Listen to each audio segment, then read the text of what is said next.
Guys हाम्रो new ब्लगमा तपाईलाई स्वागत छ। हाम्रो ब्लगमा यो हाम्रो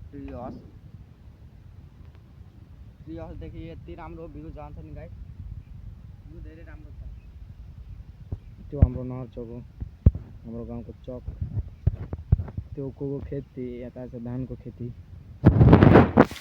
गाइज माथिदेखि यस्तो भ्यू हेराउँछ हाम्रो ट्री हाउसदेखि। ट्री हाउस यो मात्रै लगाउनु पर्छ न।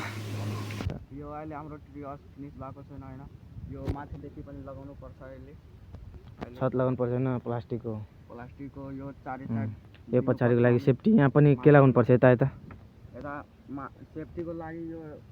सेफ्टीको लागि केही दिनु पर्छ यो चारै साइड। अनि माथिदेखि त्यो प्लास्टिकको लाउनु पर्छ। हामीले यो ट्री हाउस मेन यो काम माछा मार्नको लागि बनाएको छौँ। यो जुन नाला हेर्नुहुन्छ नि, यहीमा माछा हुन्छ धेरै मोटो मोटो। यो माछाको पनि ब्लग बनाउँछौँ। अहिले माछा आउँदैन केही दिनपछि पानी पर्न थाल्छ अनि आउँछ होला हैन। अनि माछा मार्ने पुरा भिडियोहरू आउँछ, फुल भिडियो हेराउँछु। तपाईहरु सब्स्क्राइब गरेर राख्नु हैन। हाम्रो टिकटकमा पनि सानो सानो भिडियोहरू आउँछ, सब्स्क्राइब गरिदिनु होला। युट्युबमा हैन, यहाँदेखि भ्यू हेर्नु कति राम्रो छ। यो मेन यहीँमा माछा आउँछ हैन, त्यहाँसम्म गएको छ, उता गएको छ, उतादेखि आएको छ। माछा मार्ने जाल लगाएर के अरूला माछा मार्ने टेक्निकहरू हुन्छ सबै हेराउँछौँ।